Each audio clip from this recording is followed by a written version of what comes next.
remember the dream? Vasya is all in white and he is calling Natasha's name. Our little girl who still hadn't been born. He is tossing her up in the air. They are laughing, and I'm watching them and thinking how simple happiness is.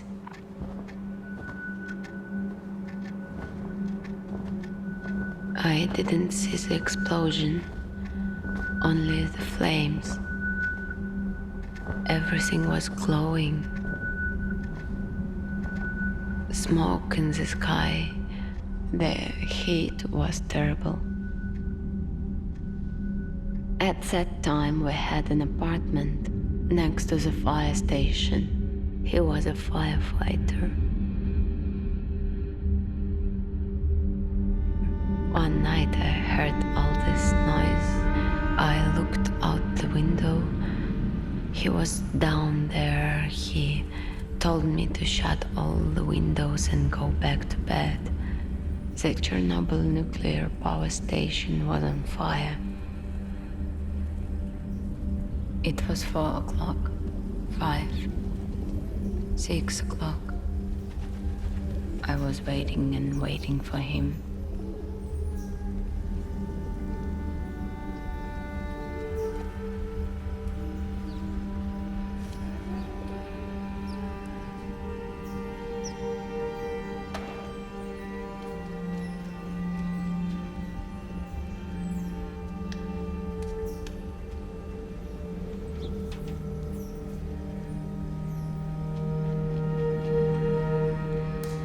We had just gotten married.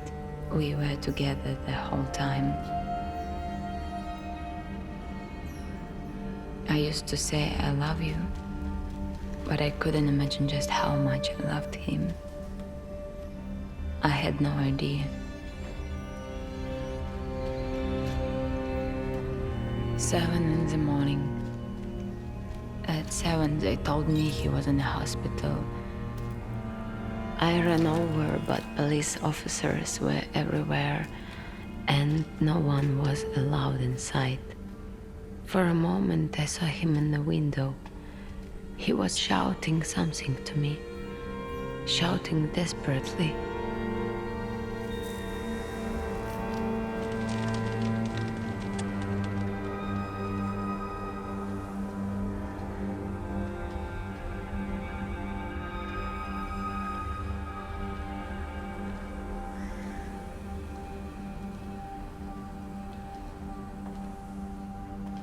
Eventually, a doctor came out and said that they were going to take our husbands to Moscow. We needed to bring them their things from home.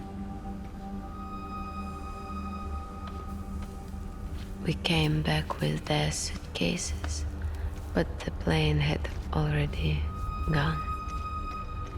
They lied to us, so we wouldn't be there crying.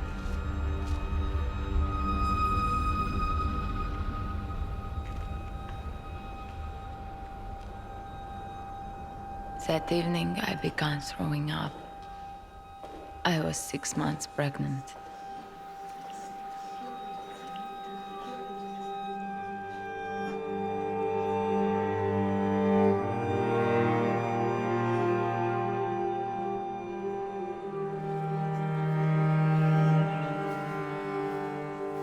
Soon after, I followed him to Moscow. I do not remember how I got to the hospital.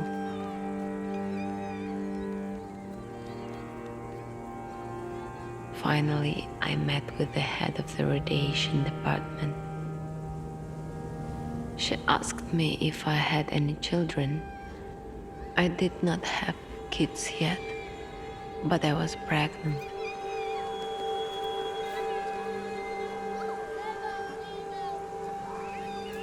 I knew that I needed to hide my pregnancy or she wouldn't let me see him. I answered, yes, I have two, a boy and a girl. My lies must have convinced her because she let me in.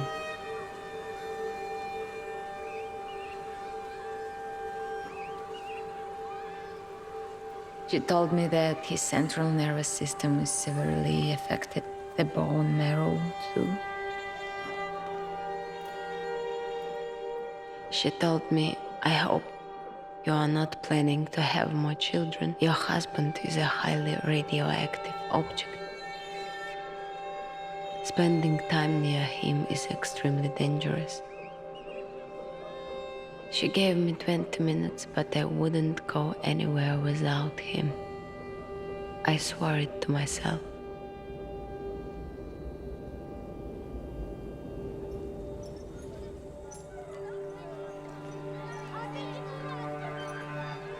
Inside their rooms, even the walls were extremely radioactive.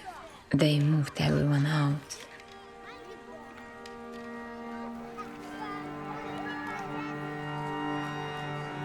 I entered the room.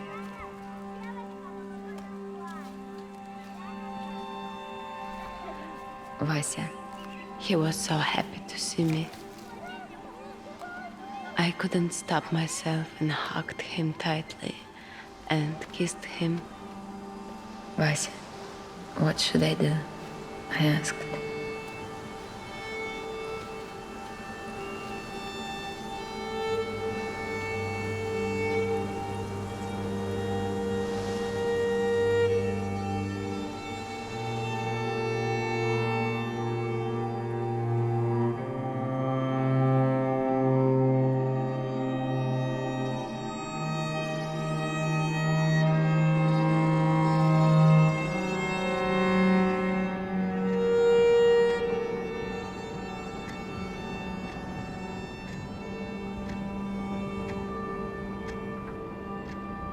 A couple days later, they moved him into a special biochamber.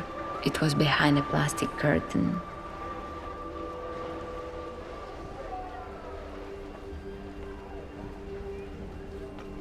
No one was allowed inside, but I found a way to sneak in.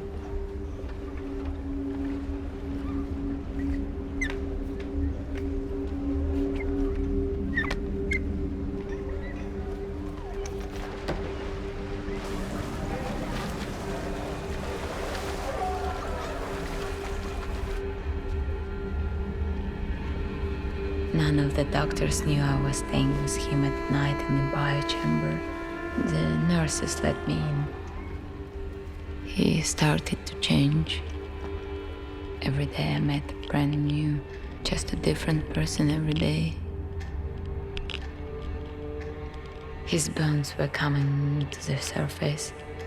First, these little sores showed up inside his mouth and on his tongue and cheeks. The lining of his mouth was peeling off in these white, filmy layers.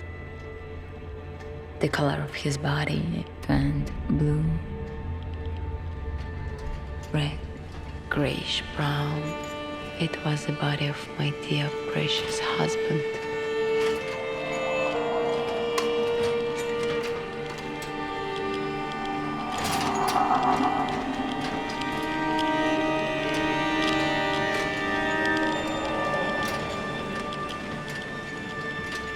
Sometimes it's like I'm hearing his voice, like he's alive. Even the photos don't get me the way his voice does. But he's never calling me. It's always me calling him.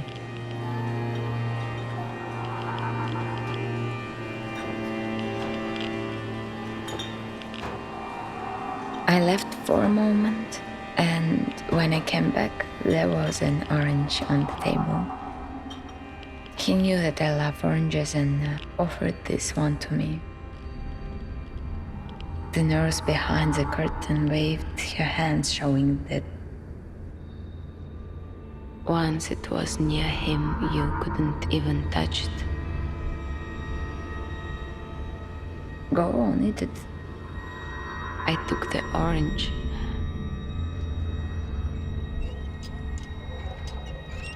I was ready to do anything to stop him from thinking about death.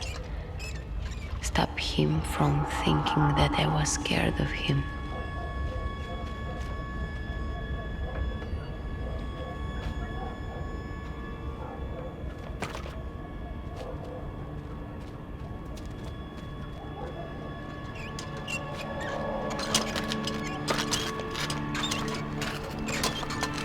In the hallway, I almost passed out. A doctor was walking by. He took me by the arm and asked if I am pregnant. I tried my best to look normal and said, "No, of course not." "Why are you lying to me?" he said. What could I tell him? The truth was my enemy.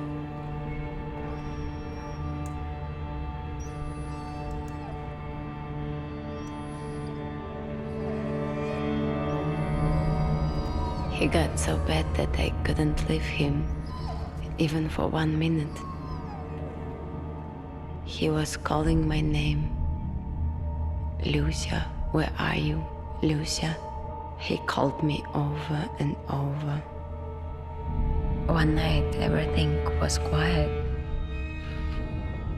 He looked at me and said that he wanted to see our baby so bad.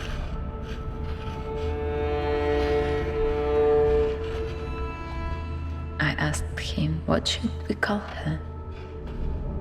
"You will have to think of something on your own," he said. "Why just me? There are 2 of us, right?"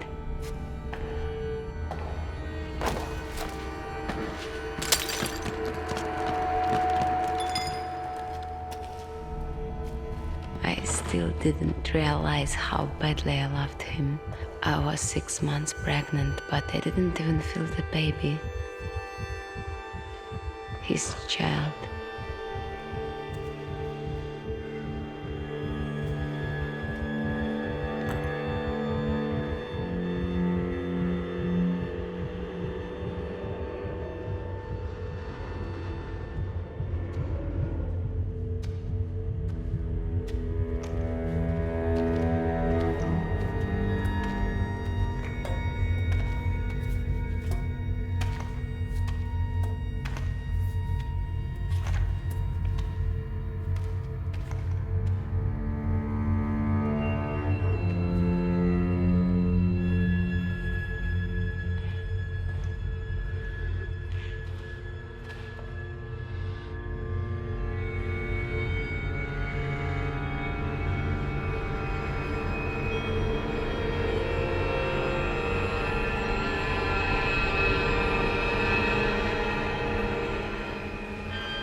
Love and death, why are they so close?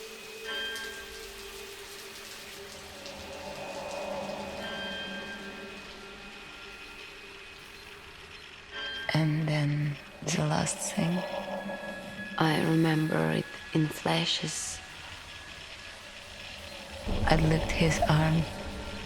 The bone was soft, hanging loose. The body was falling away from the bone.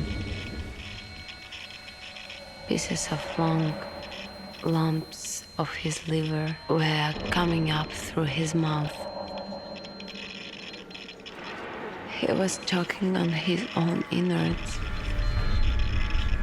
I put my hand in his mouth and scooped it all up.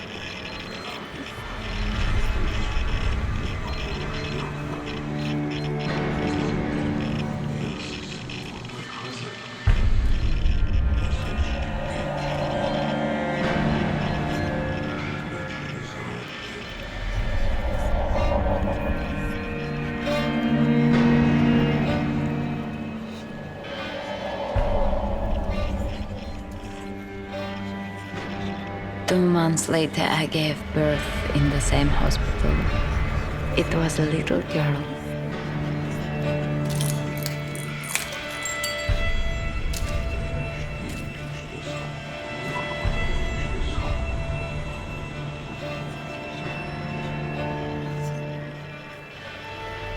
She looked normal enough, tiny hands and feet. Natasha. Your father named you Natasha.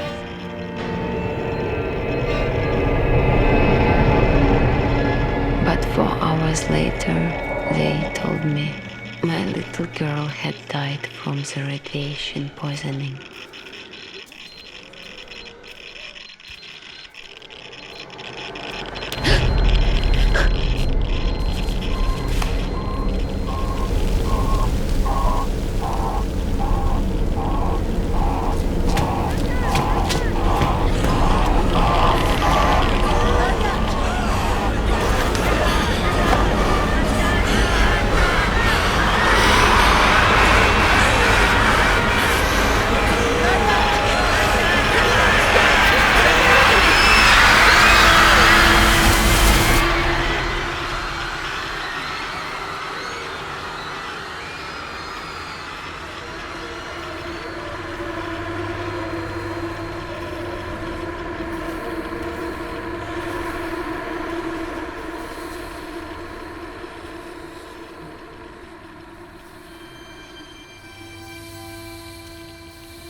I buried her next to him.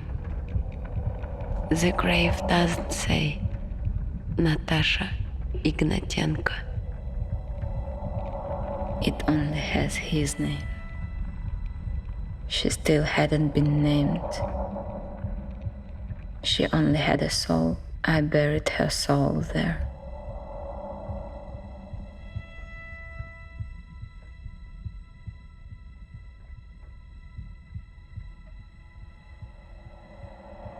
Did I kill her? You cannot kill something with love.